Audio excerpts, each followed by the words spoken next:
Flying Hawaiian. What's going That's on, me, man? baby. How you doing? Not too bad. Just got off of Hey, practice. okay, not too bad. It's better than bad, man. Listen, thank you so much for taking the time to have a conversation with me and accepting my invite. I sure appreciate it. Of course, man. Yeah, man. To see you do what you do, the way that you can manipulate your body. I mean, I believe God gives us all talents, and some of us have aptitudes for things. A good friend of mine, martial artist, ex-pro fighter, has a Javier Macan, California, has an aptitude for just martial arts. Seeing the way that you move, the things you've accomplished, you have an aptitude for everything that you do with that physicality. I mean, tell me about it, Sam. How old were you? What was the first art that you trained? Um, Believe it or not, my background is actually just dance. Really? Um, yeah, I started dancing when I was like 17 or 18, so right at the end of Okay. high school. And Sure. then when I got to college, I picked up tricking, which is kind of like performance martial arts. Sure. And then for the last 4, almost 5 years, I've been doing all of the like bag training stuff. Mm-hmm. So yeah, about Okay. 5 years of like, I mean, I still couldn't call it real martial arts, but martial arts looking stuff.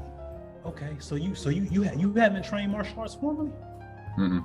To look at, see, this is what I'm talking about in terms of just an aptitude. There's a comic book character called Taskmaster, Oh, I and love Taskmaster. One of my yeah, favorites. so you're a living, breathing, walking Taskmaster then, Sam. If you haven't been formally trained, listen, I've seen several of your videos. I've seen you move, man. You look like you move like a trained martial artist. That's impressive. Thanks, man. I just copy things from movies and video games. Sure, sure. Now, in terms of the entertainment aspect of martial arts, who would you say are your top three influencers in entertainment? Your top three influencers, and then non-entertainment martial artists that maybe you have watched, or influencers, because you said you hadn't trained formally, but we'll say the people that have influenced the way that you move and the things that you take to. I mean, I definitely love Jackie Chan. He's definitely up Okay, there for me. Really comedic sure. performances, but Uh, still managing to have really high skill level. I try to do yes. more kind of comedic takes in my choreos because I think it's just more fun to watch than really serious stuff. Okay. Scott Adkins, Okay. because he definitely moves. I feel like I move most similar to him because he's got Okay. like kind of like a big bulky body, but he's still able to do a lot of high flying stuff. So Yes. he's definitely Yes. up there for me. Yes. And the last one, I would say probably Aaron Toney. He is he's the stunt double for Falcon from the MCU, and he was Sure. also one of the doubles for Black Panther, and he's the the coordinator for Black Panther 2 that's about to come out next week. So Wow. yeah, he's pretty legendary in the stunt and martial art community. And Okay. there's not a ton of black people in that space, so it Sure. is really nice to have like an example, someone who's really, really good and has made it. Absolutely. I mean, and then the cool thing, I mean, about it, Sam, is sometimes people get an advantage because they know somebody, and other people can be very talented, but they don't get the advantage because they don't know anybody. With you being as talented as you are, and people, you don't just people know you. You know, you just mentioned Scott Atkins. I mean, Scott Atkins is a supporter of yours, follows you on the gram. You know what I mean? So it's like you got some heavy hitters that are admirers of what it is that you have done and that you do. How does that make you feel? It's pretty awesome when you get the recognition from your own idols. Sure, Um, sure. like you're saying, with knowing people though, I'm not too good at networking. I'm trying to get better Okay, at that, so okay, that's definitely one of my weaker points. But I'm gonna try and get better at it so I can try and get more jobs.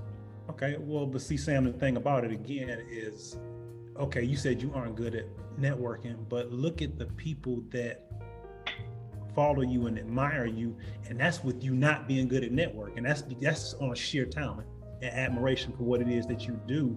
So you said you're going to work on the networking, brother. So it's really going to blow up for you. You mentioned again, you referenced Scott Atkins. Would you say that? Can you give me three people that you like to work with in the entertainment industry? I would imagine because you mentioned Scott that he would be one of those people. So you got two Scott more. Adkins is definitely one of those people. I really want to work with Michael J. White too, because he Nice. again is kind of a trailblazer with like Sure. black martial artists. He's Mm-hmm. definitely like one of the top five, I would say. Mm-hmm. And anyone from like the Jackie Chan stunt team. I've already worked with DY Sao. He's like one of my favorites as well. I've worked with him a couple times, and I plan on working with him in the future, but he would be on that list too. Okay. So yeah, Scott Adkins, Michael J. White, anyone from the Jackie Chan stunt team, and I want to continue working with DY. Okay. Now, aside also of the physicality and you moving the way that you do, hitting the bag and the pads with the accuracy, you also, with the choreography that you've done, and I've seen you perform, I mean, have you had any training in fight choreography, or I mean, is this just gift? Not only are you gifted in the physicality, but you're also gifted in the mind also. Tell me about that? Because the choreography that you put together, Sam, looks better than a lot of choreography that I've seen in film. You know what I mean? And you shine me as a humble, you hit me as being a humble brother. So I don't know if you will admit to what I just said. So I say it for you. That choreography is good stuff, Sam. How did you come up with it? Thank you. You're welcome. I would say that choreography is definitely the aspect of performance and martial arts that is closest to dance. So having a dance background really helped with that. But the thing that probably helped the most with that would have to be, I started training at a local park with DY Sal and Martial Club. I don't know if you've heard of like Andy and Brian Lee.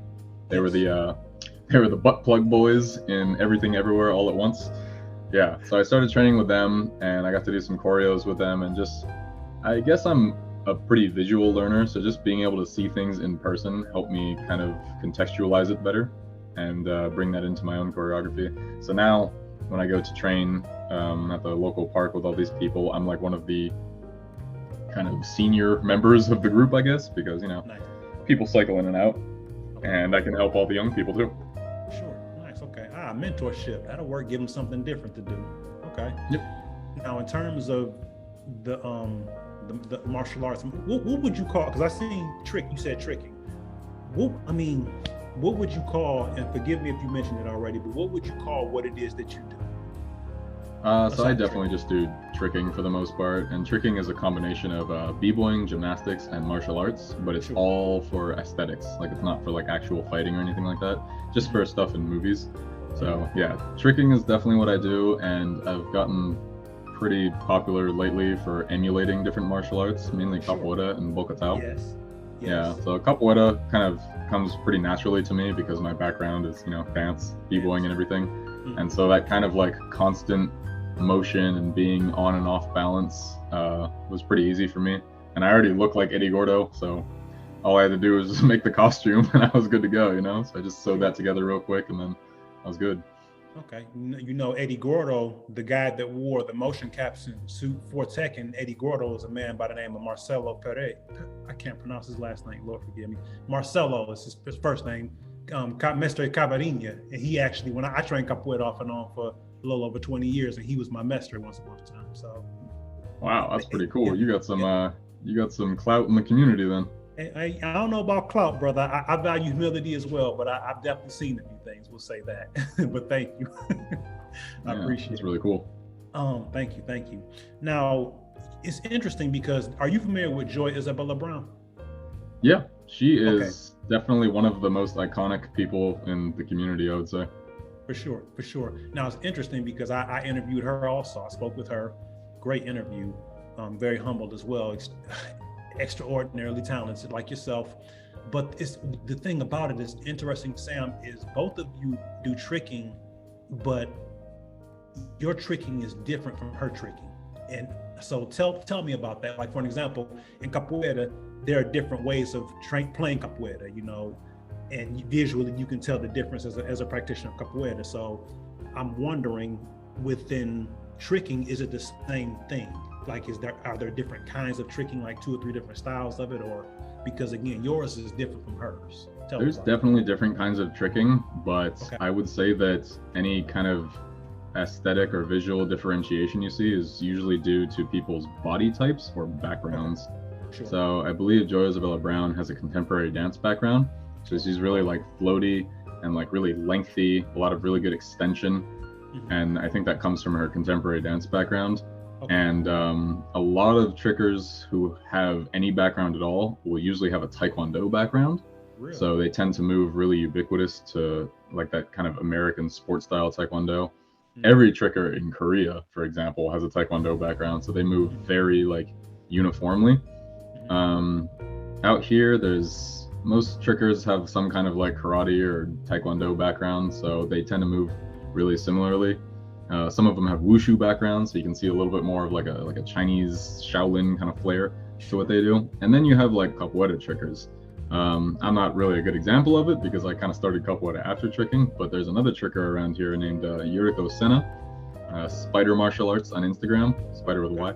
And he has a capoeira background and got into tricking. He's been doing capoeira all his life, and so he has a really unique style of moving. But I think the biggest difference for me, what like sets me apart from other people, is that I'm a lot bigger than most trickers. Okay. Like, I probably have 40 to 60 pounds average on most trickers. Like, tricking is definitely easier if you're small, and I started it when I was smaller. I was 130 pounds when I started tricking, and now I'm like 220. So yeah, I gained like 100 pounds in college. It was pretty wild. So I move a lot differently than I used to back then. I'm known for having a lot of power in my movements. Okay. But you know, that's not really a choice. I just can't move all this without some power. Oh man, yeah. Sam, the thing about it, and I referenced my good friend Javier Mackay. He trained capoeira off and on for a very long time, and he was a beanpole when he started, and he bulked up and still had that flexibility, and he had the ability to move because he carried the muscle memorization over. So would you say that the same is true for you in terms of you were a lot smaller, 100 pounds lighter when you started tricking initially, and as you started to bulk up, you still had that muscle memorization, but maybe you felt it in your joints more when you would do certain things? Yeah, ironically, that's why I'm a lot lighter on my feet now, because I used to, it didn't really matter when I was 130 pounds. I could just hit the ground like whatever. I don't really have to watch out for anything. But now with all this like bulk, I land like really lightly. And people always point it out to me when they first see me trick. They're like, "How are you like so light on your feet?" I'm like, I have no choice, man. I gotta keep longevity in mind, For sure. And I would imagine that being that you also have that personal training background, would you say that that's also been a blessing and a benefit to you as well in terms of, okay, you train with the tricking the way that you do, and then when you're hitting the gym, certain exercises, or you focus on specific exercises to strengthen your body or to help your joints to be more resilient in terms of for your tricking performance? Definitely has helped. Personal training was kind of more of a career choice. I kind of did that more for, just to be able to pay the bills and all that. But learning from physios and physical therapists and, people who kind of know the mechanics of the body a little bit better than a personal trainer would, and then incorporating those exercises with the martial arts and tricking exercises, I've actually made a program that I use to kind of help people condition their bodies for what I do. So if people want like an alternative kind of training, maybe you don't like lifting weights, or maybe you hate cardio or something like that, this is something that the program that I've made is it's supposed to exercise your mind and your body, and it's supposed to give you a new skill, so it's things that you can work towards and definitely hit certain benchmarks every single day. Like, I have unlocked a new move, when it's just a simple variation. But I think that kind of momentum, if you have a lot of it, it'll keep you going and it'll keep you committed. So that definitely helps me in my own personal training, like for myself, because, I love progress. That's what I want to see. And doing traditional exercises, they're fun when you're good at it, but when you're starting off, it's just really daunting, and sometimes you get discouraged easily. But when I mix in martial arts, and I can the learning curve is really, really steep at first. You learn a lot really soon, it's my first day learning martial arts. Now I can do a roundhouse, I can do a side kick, and I can do a hook kick. That's 3 things I couldn't do yesterday that I can now do today. For sure. So I really like the progress that I can make. And even when you get advanced, it helps to go back to your basics to really just sharpen everything up and just feel tuned up. So yeah, it's definitely helped. Okay. Yeah, I agree 100%. Now, you did stunt work for the film Shadow Master. Yes, sir. Would you tell me about that? Tell me about that experience. It just came out like yesterday, and unfortunately I wasn't able to make it to the premiere, which heartbreaking. But it was a really fun movie. D.Y. Sal is the star of the movie, and I think he helped produce it. He did a lot of the choreo, but again, he kind of hired the people that he trains with at the park. So I train with him all the time. So when it comes to making choreo, it's a snap, you know? Like, it's so easy for us to work together. And everybody on the whole film was just people that have worked with him before. So all of the choreography was just so incredibly fast. Nice. Things that would have taken days or even weeks on other sets took us like hours. So that was really cool. It was cold though. It was so cold. It was in Compton in like December. It was freezing. Yeah. Wow. No, but great fun. Had a really good time and awesome. Really enjoyed working with everyone. Congratulations to you on that, by the way. Thank you. Can't wait to see it. I think it's coming out on like a streaming service in like 2 weeks or something. Okay, I'm looking forward to it as well. Now, it's funny that you mentioned that, because what did we just talk about earlier on in the interview in terms of knowing people? You know, you know that gentleman, and you spent time training with him, and he has a familiarity and a comfort with you, and people do things for people they like. You know what I mean? So, brother, all you gotta do is keep shining and doing what you're doing, man. And you've already done a lot. So man. Doing my best, man. I really want to make it into a Marvel movie, but I have to get into the union first. So listen. You got the skill, Sam. You had a skill, and I can't say it enough. I can't wait to put the editing together for this interview so I can put you in there, brother, and just showcase just the things that you've done. It's amazing. Now let me ask you. You said you wouldn't mind making your way into the MCU. You did stunts for Shadow Master. Now, would you like to do stunts for the MCU, or would you like to actually be a featured character that has lines? I do enjoy acting a lot. Okay. I obviously like stunts a lot better than acting. That's why I spend so much time doing it. But I have found that in everything I've done stunts for, I've never done just stunts. And I think it's kind of due to my size more than anything. Okay. Is that like, compared to other stunt people and everything, I'm usually really big. So they usually, like, I'm never doubling anybody. They're usually just like, oh, you can be like the slightly bigger opponent that is slightly harder to kill. And honestly, I'm a fan. I like that, you know? I get to just kind of be myself. I get to do some special moves, and you get to see my face, and maybe I have like a line, you know? Yeah, absolutely. How tall are you? 6'1". Really? Yeah. Yeah, you're a pretty big guy, Sam. You know, yeah, okay. I mean, in general, I don't think I'm that big, but in the community, yeah. 6'1", man. I'm 5'11". You 6'1". You taller than I am. You know what I'm saying? And you're 6'1" and you're a rock. So that's man. Yeah. You got the look and you got the skill. So that's awesome. Awesome. In terms of, and it's interesting because, well, two things. It takes creativity to do what you do. Okay, to and then put yourself together with the individuals you mentioned earlier. And I mean, the choreography, it all just flows. You guys know what you're doing. You have a familiarity with what it is. You have familiarity with each other, and it all comes together beautifully. You said you enjoy the stunt work and you wouldn't mind doing it in front of the camera. Do you think that you would ever want to go deeper with the creative aspect of it? Like possibly even at some point further down the line, doing your own film or having your own fight choreography company or something along those lines? Oh, absolutely. Yeah, we're working on a couple short films for hopefully next year. We'll be able to start kind of cranking them out. I'm kind of trying to move away from Instagram stuff and just try and go into YouTube, more longer form stuff where I can showcase my creativity and obviously bring more people on. Now, even if it's a tiny production, I can have like a decent team, like maybe someone who writes, someone who films, lighting, sound, bring in some actors, costume. So yeah, I really want to move into doing my own smaller productions. There's actually two young black directors that I've worked with. King Vadar, he's really famous on YouTube. Yeah. And then Irving Lambert. I've worked with them a couple times in the last year, and I really enjoy working with them. Really just genuine stand-up guys, super passionate about the art. I really want to do what they do, but ideally, I'd like to do it on a slightly bigger scale so that I can pay everybody nicely. And yeah. Man, both of those brothers are very talented. I'm familiar with both of their work, and it's interesting, Sam, how the things that we love can connect us. You know, being though you aren't a trained martial artist, you have the tricking background, the dance, and the way that you move, and you have trained martial artists that you admire that support what you do. You know what I mean?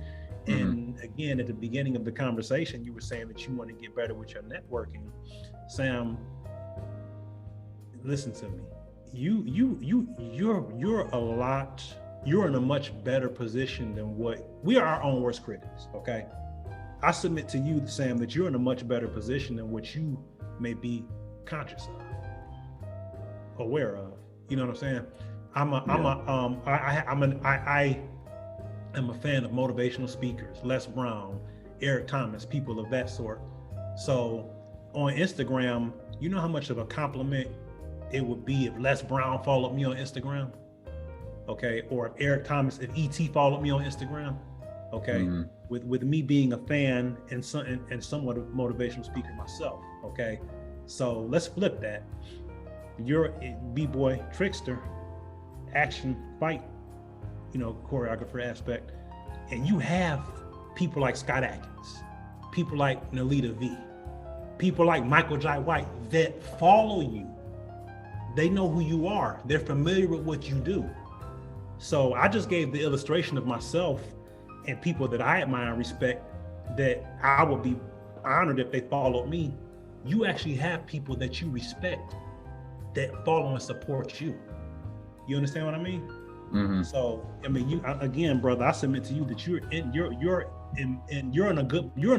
a great position. And I know you're aware of that, but I submit to you that you're in a even better position than what you're giving yourself credit for, man.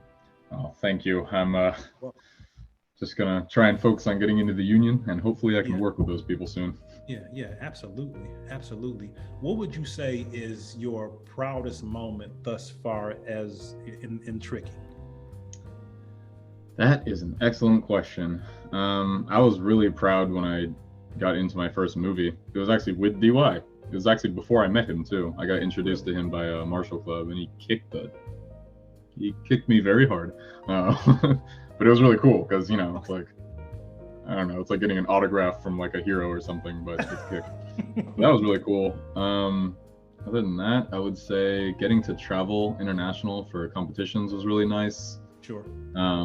Helping form my team, which is right there.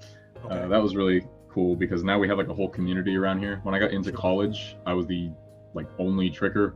I think there was like another one who was kind of older, and then they graduated and it was just me for like years. And then right before I graduated, some new kids came in and we all started a community. Brian Huang is one of my teammates. He's basically responsible for the entire community in this area. So I was really proud of that. And every time I go to the gym, we have our own gym now. Every time I go there, I can see 30 kids learning tricking and really big names coming through.